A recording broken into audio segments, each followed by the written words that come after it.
Hi, this is Paul. I want to do a short video on why I'm skeptical of progressivist rational morality. I assume in the Jordan Peterson, Sam Harris conversation, they're going to go around and around about this. The myth of rational morality is, and I mentioned this in my previous video, that somehow morality is based on facts. And it's the kind of thing, certainly more complex, but it's the kind of thing such as the fact that we can find that water freezes at 32 degrees. It's just more complex, more complicated, but it will be that universal. Such morality would be universal. There's no waivers for cultures. What's wrong is always wrong. So genital mutilation, male or female, always wrong. Such a morality would be timeless. There's no appealing to, well, it's 2018 and I still can't believe blah, blah, blah, blah, blah.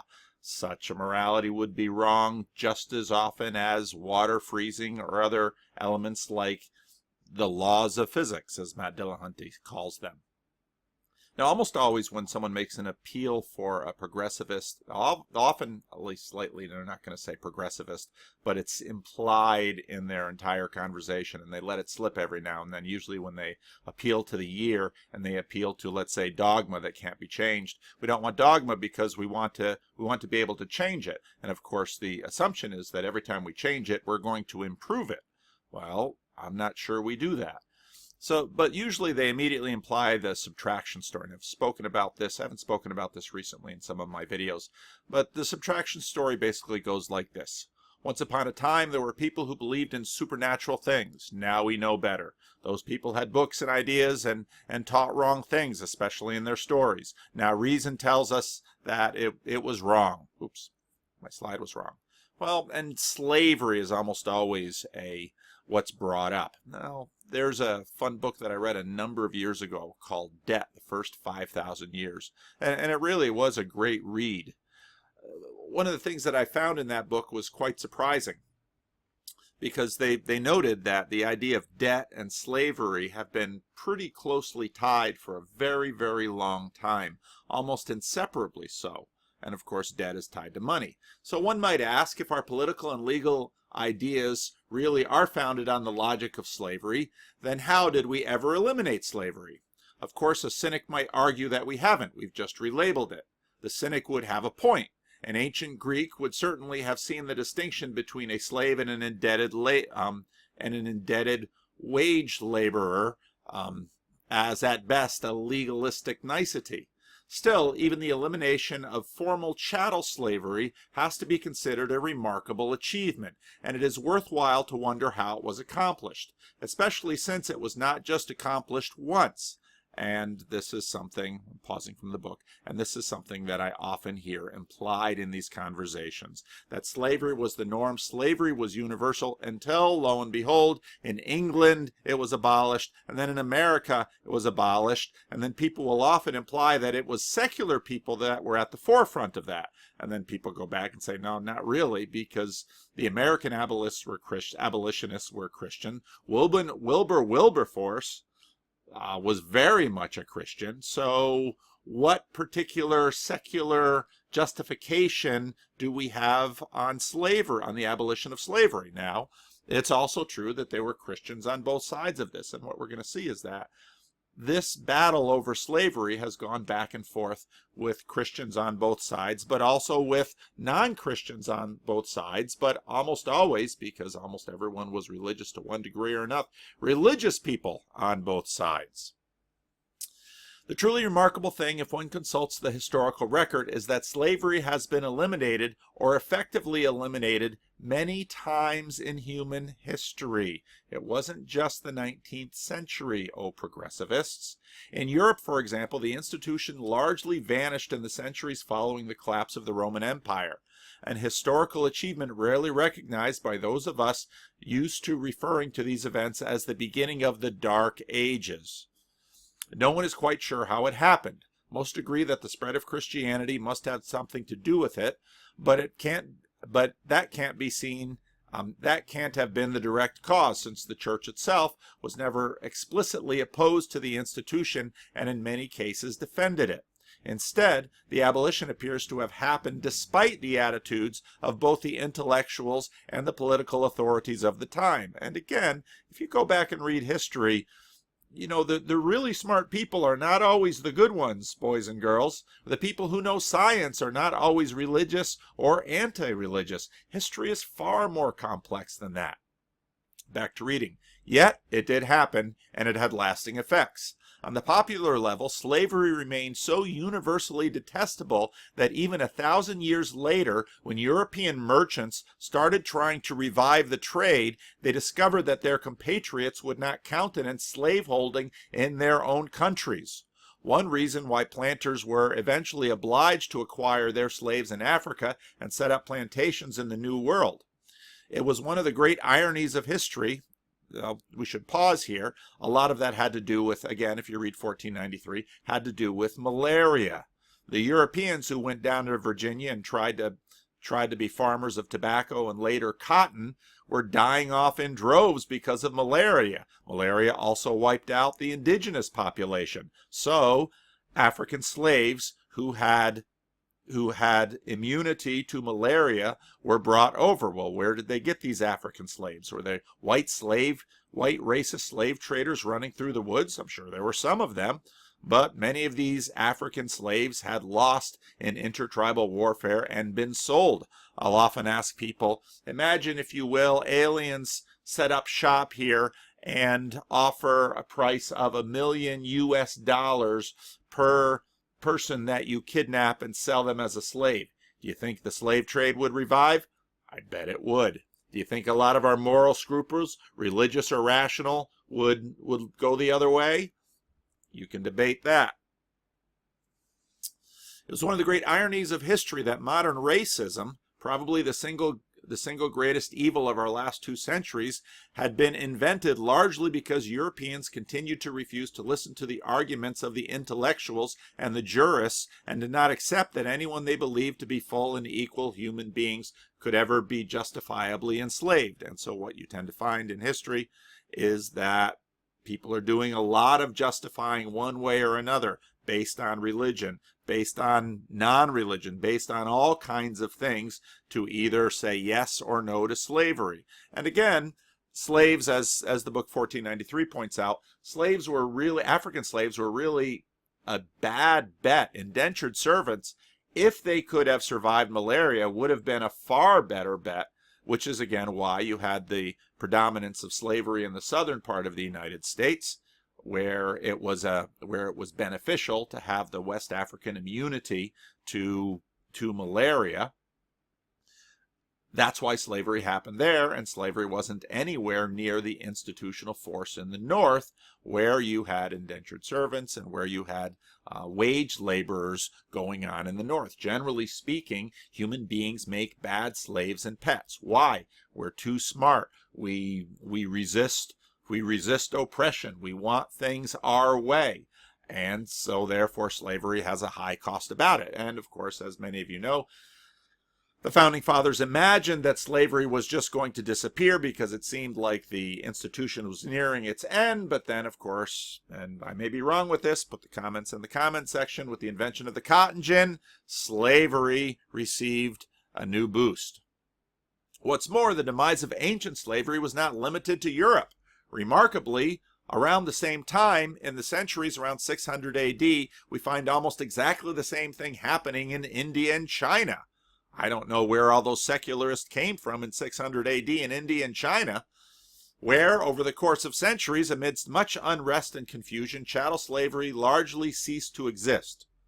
What all this suggests is that moments of historical opportunity, moments when meaningful change is possible, follow a distinct, even a cyclical pattern, one that has been far more coordinated across geographical space than we would have ever imagined. There is a shape to the past, and it is only by understanding it that we can begin to have a sense of the historical opportunities that exist in the present. Now, this isn't a very in-depth look at the end of slavery throughout history and around the world, and this is by no means a conservative book. This is, if you read that middle paragraph, it seems fairly progressivistic, fairly probably suitably in concert with what would be taught in a university now. But this this idea that, oh, secularism arose and we abolished slavery, just doesn't hold up to the facts. Now, what we're dealing with here is really a form of progressivism, and it's as if morality tells time or keeps an eye on the calendar, and I would say it very much doesn't. The assumption is, again, and this I think is, for the most part, I would call it a religious assumption, and in fact, in many ways, it gets a lot of its history from the New Testament, and even from Islam, you might imagine, because the habit of tacking new books at the end of the Hebrew scriptures has been a reliable way to gain adherence. The Christians did it. Although that's a complicated history that I know something about it. The Muslims did it. The Mormons do it. And people keep working that thing all the time. There's a progressivism that gets going, especially in Christianity, that tends to move through many other movements that follow it. The question is, what is progressivism? Why do we imagine things are going to get better? Why do we imagine people are going to get more moral as time goes further? I would suggest that this is probably not a good bet. We also tend to be a little bit selective because they're the progressivist children we don't like to talk about today, one of which is, of course, eugenics. If you read almost anything written at the end of the 19th and early 20th century, you'll get a whiff of not only certain racist, but a lot of eugenicist thought. I mentioned in my last video the Oneida community. Again, read that book. Fascinating book on their ideas of how they were breeding the master race up there in upstate New York, very much by controlling reproduction. Scientific and rational, opposed to the likes of religionists like William Jennings Bryan. The famous Scopes trial. Why was William Jennings Bryan so passionate about defeating Darwinism? Well, he was very passionate against social Darwinism, and social Darwinism, even me saying it today, is a naughty word. Well, I'll tell you, in the 19th and early 20th century, that was in fashion. What put it out of fashion? Adolf Hitler. How about prohibition? I'll tell you, as Jordan Peterson mentions in, I forget which video, he talks about the link between alcohol and domestic violence, the link between alcohol and college rape. If you want to talk about rationality, well, about the most rational thing we can do to improve society will be the elimination of alcohol. Well, how did that go? Well, it didn't go well at all. And in fact, to bring it forward today, people will say, well, you're a religious crazy person. What always strikes me about that is there's nothing prohibitionistic in the Bible at all, contrary to what a lot of Methodists and these groups that moved through prohibition realize. Well, why? Because people see the negative effects of alcohol, and, well, this isn't in the Bible. So you might say, well, there's not a clear abolition of slavery in the Bible, and I'd say, oh, there's certainly not a clear abolition of alcohol. In fact, read the book of Proverbs. You're basically pouring it down the poor people's mouths so they can survive their misery. We're terribly conflicted, in fact, in terms of the last generation's rationality. Why, when I go into Costco, is it natural, all natural, organic, not made in a factory? Well, these are all the buzzwords of marketing. Why? Well, because, we came to believe that Twinkies weren't the most evolved food source we've ever known. We don't even know what to eat as human beings. In just the last 10 or 15 years alone, now I go to the doctor and the doctor tells me something very different from what the doctor told me 10 years ago. And it's like, oh yeah, this is all based on science. And is this like astrophysics where we're trying to see if there's life on frozen moons going around Jupiter? No, this is study of the human body. We don't have 7 or 8 billion of us. We don't have hundreds of years of studying this. We don't even know what to eat. Rationality is going to make all this clear. Well, when people go to Costco, I think they throw rationality out the window and they all become religionists and paleo people. Because, well, I'm going to eat the paleo diet. I want to eat what the caveman ate. Okay. Well, you going to believe what the caveman believed too? He apparently knew what to eat. We have a sinking sense that concessive waves of colonization are killing the systems we're dependent upon. Well, rationality colonizes nature.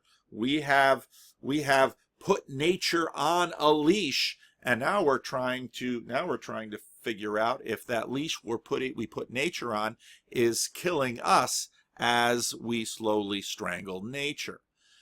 Now, how's rationality doing with the next wave? Well, I suppose rationality should clearly answer all of the questions we have about transgenderism. It should clearly answer all the questions we have about the gender binary. It should clearly answer all the questions we have about racism, because surely all of these problems come from religion. Perhaps the end of monogamy. Well, listen to Brett Weinstein's video on monogamy. It doesn't look like rationality is clearing this up. Can we learn some things? Absolutely. But is rationality progressing us through these things based on facts? Is it somehow clearing everything up? Are all these fights between religious people and rational people?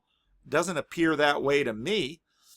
Plenty of atheists around 70 years ago said uniformly, well, same-sex marriage 70 years ago, were all the atheists, and there were plenty of them, were all of them saying gay people have the right to be married. Is that what they were saying? Or maybe they were post-monogamy. I don't know. I haven't seen a lot of uniformity on this. Now, someone can come back and say religion hasn't had a lot of uniformity. Yeah, but the point you're promoting is that based on the facts, we can figure out a universal transcultural rationality, just like human bodies are universal transcultural. It should be as universal and transcultural as water freezing at 32 degrees. So, might I propose that 200 years from now, perhaps we'll have a revolution in rational human reproduction? We've been certainly trying this for a little while. The Oneida community practiced it. They didn't use a lot of highfalutin technology. It was just you and you can have babies. Go for it. You and you can have babies. Go for it. Brave New World had a nice big factory in which alpha, beta, gammas, deltas, and epsilons were all bred. And you know what? What was wonderful there is that they could breed stupid people who enjoyed being stupid. And they bred elite people who could enjoy being elite. And they made sure that everyone had sex. No sticky sex now. Everybody can have sex, just don't get too attached to your partners, because if someone says, I want to have sex with you, you say yes. But now let's get to the root of this. Why don't we, instead of trying to eliminate religion, for which we have no real powerful biological means of doing so, let's get rid of visual sexual attraction. The objectification of women is attached to that. Unwise marriage selection, irrational marriage selection is attached to that. How many people are out there picking mates because they're hot? They should be picking mates because they have superior biology. And well, maybe the symmetry of my face and the luscious locks of my hair demonstrate my superior procreative abilities. I, after all, have had 5 children. But why don't we just get rid of visual sexual attraction completely? Maybe rape will go away. We'll certainly get rid of unwanted sexual attention that women have had to suffer through for years. This should probably put a kibosh on the Me Too movement. If you look at Harvey Weinstein, well, was he betting ugly women? No, he was betting hot women. What if Harvey Weinstein just saw women for their, personalities? Intelligence? Actually, he'd probably use them for whatever quality he thought he could capitalize, but he probably wouldn't use sex. You know, the truth is, we have a way of curbing male visual sexual attraction. In fact, curbing all male sexual attraction. Let's take sexual procreation away from men. We're halfway there now with reliable birth control. Let's go all the way and just allow certain men to breed under certain circumstances. And, well, that's a lot easier to do than making people religion free. We have no idea how we could make people religion free. We have a very clear idea, and it's been used for thousands of years, how to make men procreation free. Well, selection for reproduction can be done rationally. Surely rationality can tell us the optimal qualities of human beings better than this soup of human subjectivity or even the sexual marketplace. Who would imagine leaving such a thing up to nature? Well, let's talk about fuel. Petroleum-based fuel. Will car owners and airplane riders today be considered like slave owners and whalers 200 years from now? Will we be talking about all those silly rationalists 200 years from now? 200 years from now, what cherished values of ours will be considered barbarisms? Can rationality tell us? Religion. It's a long conversation, and there's an established vocabulary that helps people at different times maintain that conversation. If you ask me what theology is, that's exactly what theology is. It's having a conversation with Augustus and the Apostle Paul and Aquinas and John Calvin and Martin Luther. And if you believe Jordan Peterson, we're going to look back even further. We're going to talk about hierarchies. The difficulty we have in transcending our assassin robot is that we really don't have the straight stick to decide what is better or worse now. Now, can we on some things say that's better or that's worse? But again, wouldn't it be better to make the vast majority of males procreation free? Let's make eunuchs of us all and leave reproduction up to a scientific, rational basis. Oh, we can continue to tinker with it. We'll build one generation. They'll say, oh, we didn't have enough boys, or we didn't have enough girls, or we didn't have enough alphas, or we didn't have enough betas. We'll figure out a rational approach to procreation, neuter the vast majority of men. We'll leave women alone. You know, well, maybe we can help women get off this, sexual drive thing too, and we'll all be perfectly rational. Religion is skeptical about this. So what religion offers is a long conversation with an established vocabulary so that we can have relationships with our ancestors and hopefully learn from them. And obviously, I'm framing this as something that might appeal to someone for whom God is a very scary person. There's even the promise of more. So there's a little short video, I hope.